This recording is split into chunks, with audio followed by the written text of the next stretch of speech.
찬양하시겠습니다.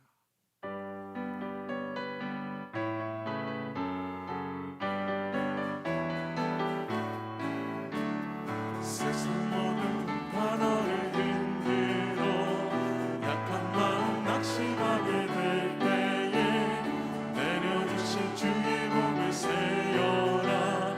주의 크신 복을 내가 알리라. 바른 복을 세어 보아라. 크신 복을 내가 알리라. 바른 복을 세어 보아라. 주의 크신 복을 내가 알리라. 세상 근심 걱정 나를 들고 십자가를 등에 지고 나갈 때 주가 내게 주신 복을 세어라. 두려움 없이 항상 찬송하리라. 바른 복을 세어 보아라. 크신 복을 내가 알리라. 바른 복을 세어 보아라. 주의 크신 복을 내가 알리라. 세상 권세 너의 앞길 받을 때 주만 믿고 낙심하지 말아라. 전사들이 너를 보호하리니 염려 없이 앞만 보고 나가라. 바른 복을 세어 보아라. 크신 복을 내가 알리라. 바른 복을 세어 보아라. 주의 크신 복을 내가 세상 근심 걱정 너를 누르고 십자가를 등에 지고 나갈 때 주가 내게 주신 복을 세어라. 두려움 없이 항상 찬송하리라. 바른 복을 세어 보아라. 크신 복을 내가 알리라. 바른 복을 세어 보아라. 주의 크신 복을 내가 세상 권세 너의 앞길 막을 때 주만 믿고 낙심하지 말아라. 천사들이 너를 보호하리니 염려 없이 앞만 보고 나가라. 바른 복을 세어 보아라. 크신 복을 내가 알리라. 바른 복을 세어 보아라. 주의 크신 복을 내가 알리라.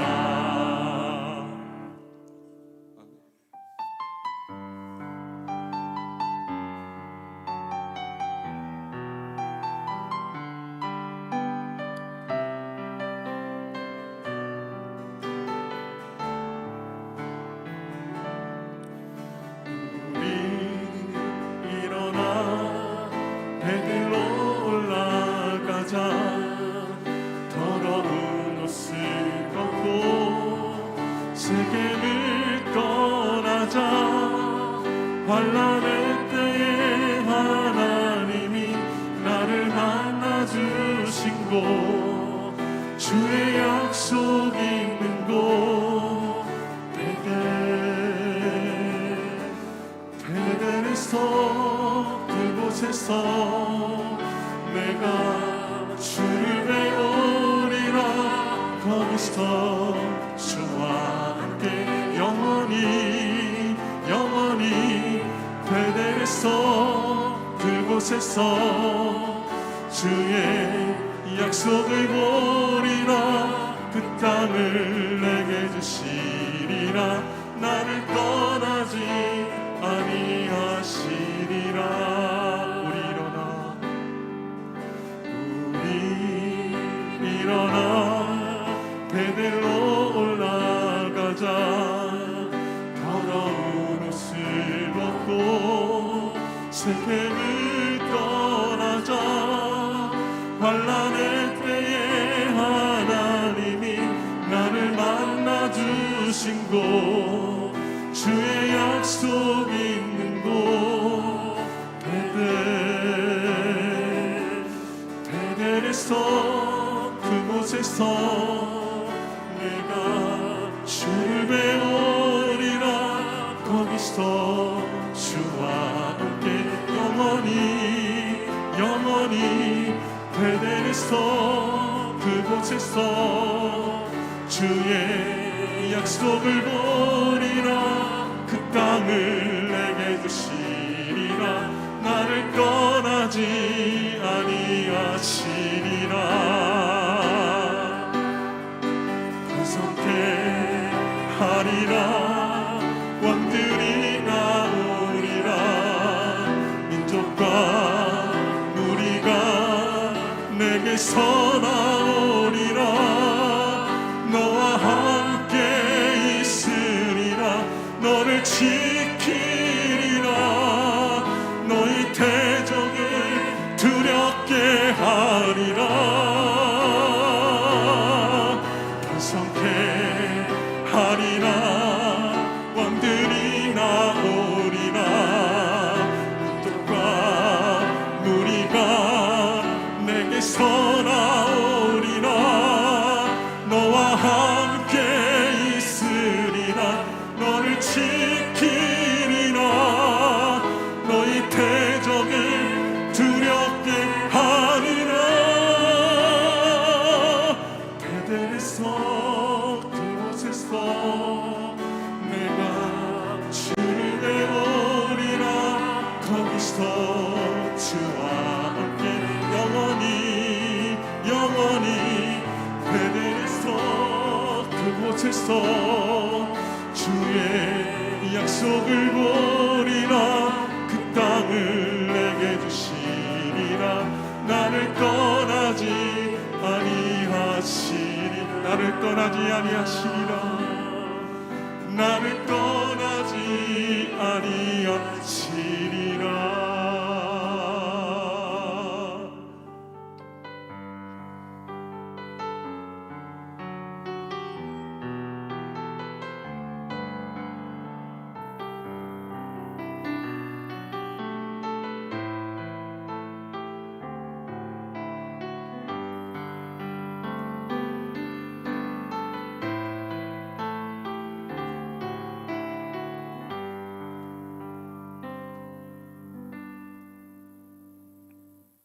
하나님 감사합니다. 저희들 가운데 이 아침에 불러주시고 하나님의 음성을 들을 수 있는 복된 시간을 주시니 감사합니다. 올해 새해 가운데 베델로 올라가라고 하신 말씀처럼 우리의 삶 가운데서 이전의 모든 세겜의 삶을 벗어버리고 주님 앞에 나가는 믿음의 삶이 될 수 있도록 인도하여 주시옵소서. 특별히 믿음의 조상 아브라함이 세상에 살 동안 실수와 연약함에도 불구하고 하나님의 말씀을 믿고 따라갔던 것처럼 저희들 가운데도 아브라함처럼 그 믿음을 갖고 이 세상을 이겨나갈 수 있는 저희들 될 수 있도록 인도하여 주시옵소서. 이 시간 들려지는 모든 말씀 가운데 하나님이 하시는 영의 말씀을 들을 수 있는 복된 시간이 될 수 있도록 인도하여 주실 것을 믿사옵고 거룩하신 예수님의 이름으로 감사하며 기도드렸습니다. 아멘. 오늘 함께 보실 말씀은 창세기 23장 10절에서 20절입니다. 창세기 23장 10절에서 20절 말씀입니다. 제가 봉독하고 마지막 절은 같이 읽도록 하겠습니다. 에브론이 헷 족속 중에 앉아 있더니 그가 헷 족속 곧 성문에 들어온 모든 자가 듣는 데서 아브라함에게 대답하여 이르되 내 주여 그리 마시고 내 말을 들으소서. 내가 그 밭을 당신에게 드리고 그 속의 굴도 내가 당신에게 드리되 내가 내 동족 앞에서 당신에게 드리오니 당신의 죽은 자를 장사하소서. 아브라함이 이에 그 땅의 백성 앞에서 몸을 굽히고 그 땅의 백성이 듣는 데서 에브론에게 말하여 이르되 당신이 합당히 여기면 청하건대 내 말을 들으시오. 내가 그 밭값을 당신에게 주리니 당신은 내게서 받으시오. 내가 나의 죽은 자를 거기 장사하겠노라. 에브론이 아브라함에게 대답하여 이르되 내 주여 내 말을 들으소서. 땅값은 은 400세겔이나 그것이 나와 당신 사이에 무슨 문제가 되리이까. 당신의 죽은 자를 장사하소서. 아브라함이 에브론의 말을 따라 에브론이 헷 족속이 듣는 데서 말한 대로 상인이 통용하는 은 400세겔을 달아 에브론에게 주었더니 마므레 앞 막벨라에 있는 에브론의 밭 곧 그 밭과 거기에 속한 굴과 그 밭과 그 주위에 둘린 모든 나무가 성문에 들어온 모든 헷 족속이 보는 데서 아브라함의 소유로 확정된지라. 그 후에 아브라함이 그 아내 사라를 가나안 땅 마므레 앞 막벨라밭 굴에 장사하였더라. 마므레는 곧 헤브론이라. 이와 같이 그 밭과 거기에 속한 굴이 헷 족속으로부터 아브라함이 매장할 소유주로 확장되었더라. 아멘. 자, 오늘 말씀의 제목은 하나님을 신뢰하는 아브라함의 믿음입니다. 하나님을 신뢰하는 아브라함의 믿음입니다. 오늘 본문은 사라의 죽음에 따른 장래 매장지를 얻기 위한 성경 최초의 부동산 거래 내용이 등장합니다. 오늘날 같으면 등기법에 따라 부동산을 매매하거나 임대차 계약을 맺을 수 있겠지만 아브라함 당시에는 등기법 대신 사람들이 오가는 성문이라고 하는 합법적인 공공장소에서 거래를 시행한 것을 볼 수 있습니다.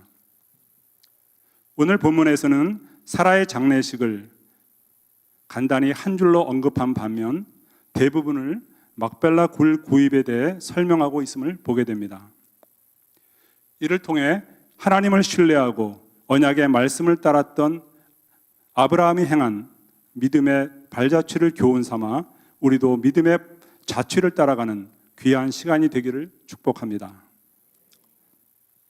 첫 번째로 에브론의 제안에 대해서 보겠습니다. 작은 첫 번째, 에브론은 누구인가? 먼저 에브론에 대해 살펴보겠습니다. 에브론은 헷 족속이라고 나와 있습니다. 헷 족속은 영어로는 히타이트로 불리며 세계사적으로 히타이트 문명을 일으킨 족속입니다. 이들은 오늘날 터키를 중심으로 비옥한 초승달로 지칭되는 메소포타미아 전체를 지배하고 나아가 이집트까지도 점령하여 대제국을 형성한 족속입니다. 또한 이 헷 족속은 우리가 잘 아는 대로 가나안에 거주하던 7 족속 중 하나입니다. 헷 족속 중 에브론이 나오는데 그 뜻은 유력함이라는 뜻입니다. 그는 당시 중요한 일들이 결정되고 이루어졌던 성문에 있었던 것으로 보아 어느 정도 지위가 있었던 것으로 보여집니다. 그는 헤브론에 거주하며 아브라함이 요구한 막벨라 굴의 소유자였다고 소개하고 있습니다. 자, 그럼 두 번째로 에브론의 제안 내용에 대해서 보겠습니다. 아브라함은 본문 바로 앞절인 창세기 23장 9절에서 에브론에게 구하여 그의 막벨라 굴을 내게 주도록 하되 충분한 대가를 받고 그 굴을 내게 주어 매장주로 하기 원한다는 뜻을 전한 바 있습니다. 이에 그 당시 성문에서 헷 족속 중에 앉아있던 에브론이 본문 11절에서 그 밭을 아브라함에게 드리고 그 속의 굴도 동족 앞에서 내가 당신에게 드리니 당신의 죽은 자를 장사하소서라고 제안합니다. 아브라함은 매장지로 단지 에브론의 밭머리에 있는 막벨라 굴을 요구하였으나 에브론은 그 밭도 드리고 그 속에 굴도 드리겠다고 말을 합니다. 아브라함은 지역 사람들인 헷 족속에게 선한 영향력을 미쳤기에 장례지로 자기네 땅을 사용해도 좋다는 뜻을 내비쳤습니다. 그렇지만 여기서 드린다는 표현은 무상으로 제공한다는 의미는 아닌 것으로 보입니다. 히브리식 표현으로 좋은 거래를 성사시키기 위한 정중한 표현이라고 보아야 할 것입니다. 즉, 높은 값을 받기 위해 거래 상대자에게 공손히 대하는 일종의 상술이라고도 볼 수 있습니다. 땅의 소유권자인 에브론이 성문에 모인 많은 족속들 앞에서 자발적으로 거래를 제안함으로써 나그네였던 아브라함은 비교적 손쉽게 합법적인 거래를 할 수 있게 되었습니다.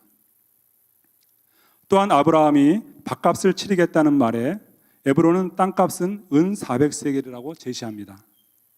구약시대에 은 1세겔이 일반 노동자 4일의 품삯으로 보는 견해에 따르면 오늘날 2억 원 이상의 가치를 지닌 것으로 볼 수 있습니다. 사무엘하 24장 24절에 보면 다윗이 아라우나의 타작마당을 은 50세겔에 구입하였고, 에레미야서 32장 9절에서는 에레미야가 아나돗에 있는 밭을 살 때 지불했던 돈이 은 17세겔이었던 것에 비하면 아브라함 시대가 이들보다도 훨씬 더 앞선 시대이었음에도 에브론은 더 큰 금액을 요구하였던 것을 볼 수가 있습니다. 두 번째로 아브라함의 자세에 대해서 보겠습니다. 작은 첫 번째, 겸손한 아브라함입니다. 아브라함은 헷 족속 앞에서 몸을 굽히는 행동을 취합니다. 23장 6절에 보면 헷 족속이 당신은 우리 가운데 있는 하나님이 세우신 지도자라고 인정을 하고 우리 묘실 중에서 좋은 것을 택하여 당신의 죽은 자를 장사하라고 합니다. 아브라함은 비록 나그네였지만 헷 족속 앞에 덕망이 있었기에 그들이 지도자라고 여겼던 것을 볼 수 있습니다. 아브라함은 자기를 인정해주는 헷 족속에게 자기를 주장할 수도 있었을 것입니다. 또한 본문 6절, 11절, 15절에 보면 헷 족속이 아브라함을 향해 내 주여라고 존경의 표현을 쓴 것을 보아서도 아브라함은 당시 헷 족속으로부터 존경을 받는 인물임을 알 수 있지만 그는 이런 지위와 칭찬을 의지해서 교만하지 않고 몸을 굽히는 겸손한 행동을 취하는 것을 볼 수 있습니다. 이것은 에브론의 호의에 대한 감사를 표하는 자세로서 믿음의 사람들이 가져야 할 자세인 것입니다. 빌립보서 2장 3절입니다. 아무 일에든지 다툼이나 허용으로 하지 말고 오직 겸손한 마음으로 각각 자기보다 남을 낮게 여기고 라고 말씀합니다. 오늘 하루 우리 가운데도 아브라함처럼 겸손의 갑옷을 입는 성도님들 되시길 바랍니다. 작은 두 번째로 갑집을 하는 아브라함에 대해 보겠습니다. 통상의 부동산 거래는 흥정이 있기 마련입니다. 대부분 매수자의 입장은 조금 더 싸게 구입하려 하고 매도자는 비싸게 팔거나 시세 정도를 받기 원하는 것이 일상적인 풍조이고 여기서 적정한 흥정이 이루어지게 됩니다. 그런데 오늘 본문의 아브라함은 그렇게 하질 않습니다. 에브론에게 밭값을 준 후에 죽은 아내를 장사하겠다고 말하며 땅값을 은 400세겔이라고 다소 높은 금액을 불렀음에도 아브라함은 이 일을 달지 않고 온전한 갑지불을 하게 됩니다. 그것을 본 헷 족속들은 가나안 땅 헤브론에 있는 막벨라 굴을 아브라함에게 처음으로 소유권을 합법적으로 인정해 주게 되고 이 거래의 증인들이 되었던 것입니다. 이것은 아브라함이 하나님의 약속의 말씀을 믿고 심은 종자씨였던 것입니다. 하나님께서 아브라함에게 내 씨로 말미암은 내 후손들에게 약속의 땅인 가나안 땅을 주겠다는 말씀을 믿고 신뢰했기에 믿음으로 지불한 대가였던 것입니다. 세 번째로 아브라함에게 본받아야 할 신앙이 무엇인지 보도록 하겠습니다. 작은 첫 번째, 믿음의 행위를 하라입니다. 당시 관례로 볼 때 아브라함이 장사를 지내기 위해서 고향으로 돌아가는 것은 매우 자연스러운 일이었을 것입니다.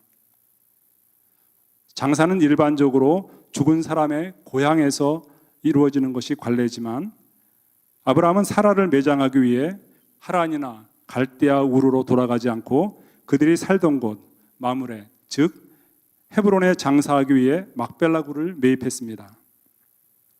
아브라함의 이러한 행위는 지금 자기가 살고 있는 그 땅을 자기의 고향으로 여기고 있음을 보여줍니다. 하나님께서는 내가 지시할 땅으로 가라고 말씀하셨고 약속한 가나안 땅으로 거처를 옮겨주셨지만 그때까지 자기 소유의 땅이 한 평도 없었고 아브라함은 사례를 장사 지나기 위해 자기 소유의 땅을 사야만 했던 것입니다. 아브라함은 갑지불을 통해 막벨라 굴을 매입합니다. 이러한 행위는 하나님께서 헤브론 땅을 약속의 땅으로 주셨기 때문에 이루어진 믿음의 행위였습니다. 하나님께서 약속의 땅으로 주셨다고 무상으로 주시지 않으셨습니다. 내가 땀을 흘리고 노력을 하고 시간을 들여서 하나님이 주신 약속의 땅을 내가 사야 하는 것입니다. 놀라운 예언의 말씀이 주어졌다고 해서 그저 주어지는 것이 아니고 내가 믿음의 행위를 해야 하듯이 하나님의 나라가 이 땅에 이루어지게 하기 위해 우리 편에서 성령의 인도함을 따라 기도의 갑주불, 말씀 받고자 하는 갑주불 등 각종 영적 갑주불을 치르는 것이 믿음의 행위를 하는 것입니다. 작은 두 번째로 약속의 땅을 바라보라입니다. 막벨라 구레는 사라가 묻힌 이후 훗날 아브라함의 매장지가 되었고 나중에는 이삭과 리브가, 야곱과 레아 등 3대가 묻히게 됩니다. 믿음의 조상들이 머무는 약속의 땅이 되었습니다. 하나님께서 여러분에게 어떤 비전과 소망을 주셨습니까? 어떤 약속의 말씀을 주셨습니까? 내가 비록 가진 것은 작고 안고 있는 문제가 빨리 해결되지 않는다 하더라도 아브라함처럼 나의 자녀 세대에 위대한 종들이 나올 것을 믿음으로 바라보고 양육하며 주님을 믿고 따르는 삶 가운데 영원한 하나님 나라에 대한 상급이 있을 것도 믿고 나가는 것입니다. 때로는 아득해 보일지라도 이것이 자녀에 대한 기대감이며 믿음이고 우리의 장래에 대한 기업의 약속을 믿는 믿음입니다. 어떤 비전과 믿음을 가지고 있느냐가 중요하다고 하겠습니다. 작은 세 번째로 귀한 것에 갑집을 하라입니다. 하나님 나라에 속하려면 충분한 대가를 갑집을 해야 한다는 것을 말해줍니다. 아브라함이 그 땅을 무상으로 받았다면 원래 그 땅의 후손들이 언제든지 그 땅의 소유권을 주장할 수 있기에 영구적으로 그 땅을 소유하기 위해서는 값을 치르고 구입해야 했습니다. 아브라함이 정당하고 합법적으로 막벨라 굴을 구입했기에 나중에 아브라함의 후손인 이스라엘 백성이 이 땅에 대한 소유권을 행사할 수 있게 된 것입니다. 이와 마찬가지로 우리에게 있어 최고의 갑지불의 사건은 예수님께서 나를 위해 십자가에 돌아가신 사건입니다. 하나님께서 자신의 독생자이신 예수님이 죽으시는 갑지불을 통해 죄와 허물로 죽었던 나를 사망에서 생명으로 옮기셨던 것입니다. 그런 대가를 치르지 않았다면 새 생명이 태어나는 일은 결코 없었을 것입니다. 아브라함의 약속의 땅을 위해 지불한 은 400세겔로 430년 후에 아브라함의 씨로 태어난 여호수아 세대가 가나안 땅으로 들어와 나라를 이루게 된 것을 우리는 잘 알고 있습니다. 하나님의 약속하심은 반드시 이루어지며 그 대가가 어떠하든 하나님께서는 자기 아들인 예수님을 이 땅에 보내셔서 구속의 역사를 이루게 하셨습니다. 이제 엄청난 은혜를 받은 우리 믿는 자들은 받고 누리는 것에 익숙해질 것이 아니라 이제는 귀한 것을 베푸는 갑집을 하는 삶을 살아야 될 줄 믿습니다. 나의 시간, 마음, 물질을 들여 하나님께 심고 주변의 영혼을 섬기는 성도님들 되시기를 축복합니다. 결론입니다. 우리는 약속을 받은 믿음의 자녀들입니다. 아브라함이 장차 자신의 자손이 나라와 민족을 이룰 비전을 받고 믿음의 씨앗을 뿌렸듯이 우리도 믿음의 씨앗을 뿌리기 원합니다. 히브리서 11장 16절 그들이 이제는 더 나은 본향을 사모하니 곧 하늘에 있는 것이라. 이러므로 하나님이 그들의 하나님이라 일컬음 받으심을 부끄러워하지 아니하시고 그들을 위하여 한 성을 예비하셨느니라. 우리는 이 땅에 머물 자들이 아니고 영원한 하나님 나라의 본향을 사모할 자들입니다. 자녀된 우리를 위해 하나님이 예비하신 그 성에 들어갈 날을 바라보며 아브라함과 같이 하나님 나라의 유업을 상속받을 자로 믿음의 씨앗을 심는 저희들이 되길 원합니다. 기도하시겠습니다.